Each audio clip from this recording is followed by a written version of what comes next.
भक्ति जिसके हृदय में विराजमान हो जाती है, भगवान उसके हृदय में आकर के विराजमान हो जाता है। क्योंकि भक्ति साक्षात ब्रह्म रूपा है, भक्ति साक्षात भगवती रूपा है, साक्षात लक्ष्मी स्वरूपा है।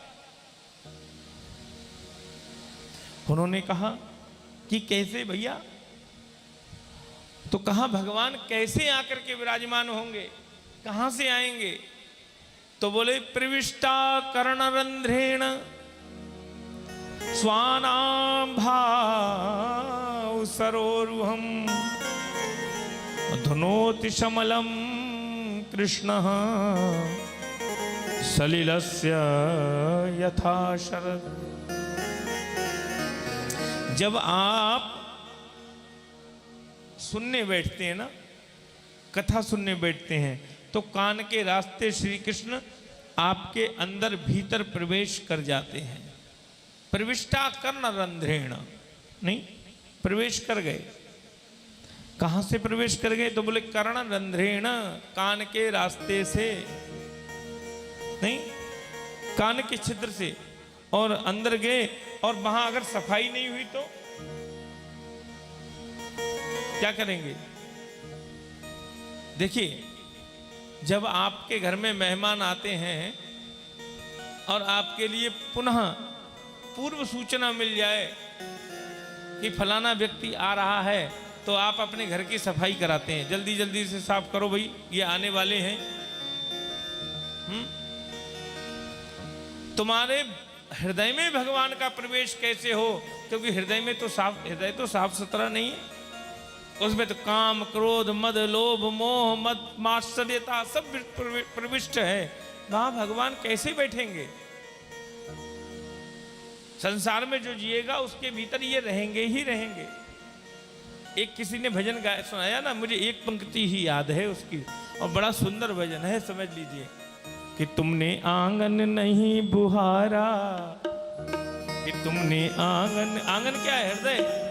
कि तुमने आंगन नहीं बुहारा, कैसे आएंगे भगवान, कैसे आएंगे भगवान। तुमने आंगन नहीं बुहारा, तुमने आंगन नहीं बुहारा, कैसे आएंगे भगवान, कैसे आएंगे भगवान, कैसे आएंगे भगवान, कैसे आएंगे भगवान। आंगन गलियारा चौबारा, आंगन गलियारा चौबारा, आंगन गलियारा चौबारा, आंगन गलियारा चौबारा।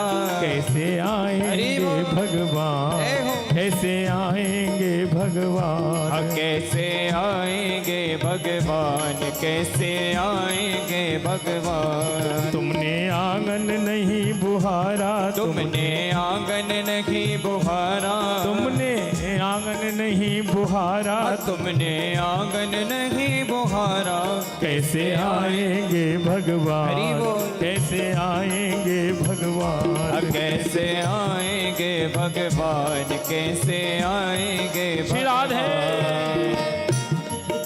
तुमने आंगन नहीं बुहारा, कैसे आएंगे भगवान। तो लोगों ने कहा कि प्रभु, ये सारी दुनिया जो आपने बनाई है, ये सब मोह में फंसे हुए जीव हैं, इनका कल्याण कैसे हो? तो भगवान बोले, इसी के लिए तो हमारी भक्ति महारानी है। जिसके हृदय में भक्ति जाएगी वहां मैं जाके बैठ जाऊंगा। और बोले, जब आप उसमें जाकर के बैठेंगे और सफाई नहीं हुई तो हमारे भगवान बड़े शीलवान हैं। भगवान से बड़ा शील तो किसी में हो ही नहीं सकता। अच्छा, इससे बड़ा शील और क्या होगा? युधिष्ठिर राजसूय यज्ञ कर रहे हैं, ब्राह्मणों की पंक्ति बैठी हुई है, जिसकी अग्र पूजा की जानी है, वो व्यक्ति क्या कर रहा है? ब्राह्मणों की जूठी पत्तलें उठा रहा है। बोलो राधे राधे। वो ठाकुर ब्राह्मणों की पत्तलें उठा रहा है। नहीं, सबसों ऊंची प्रेम सगाई, प्रेम सगाई। दुर्योधन के मेवा त्यागे साग विदुर घर खाए, सबसों ऊंची प्रेम सगाई। और प्रेम के बस अर्जुन रथ हाँ क्यों प्रेम के बस अर्जुन रथ हाँ क्यों भूल गए ठकुराई कि सब सो ऊंची प्रेम सगाई।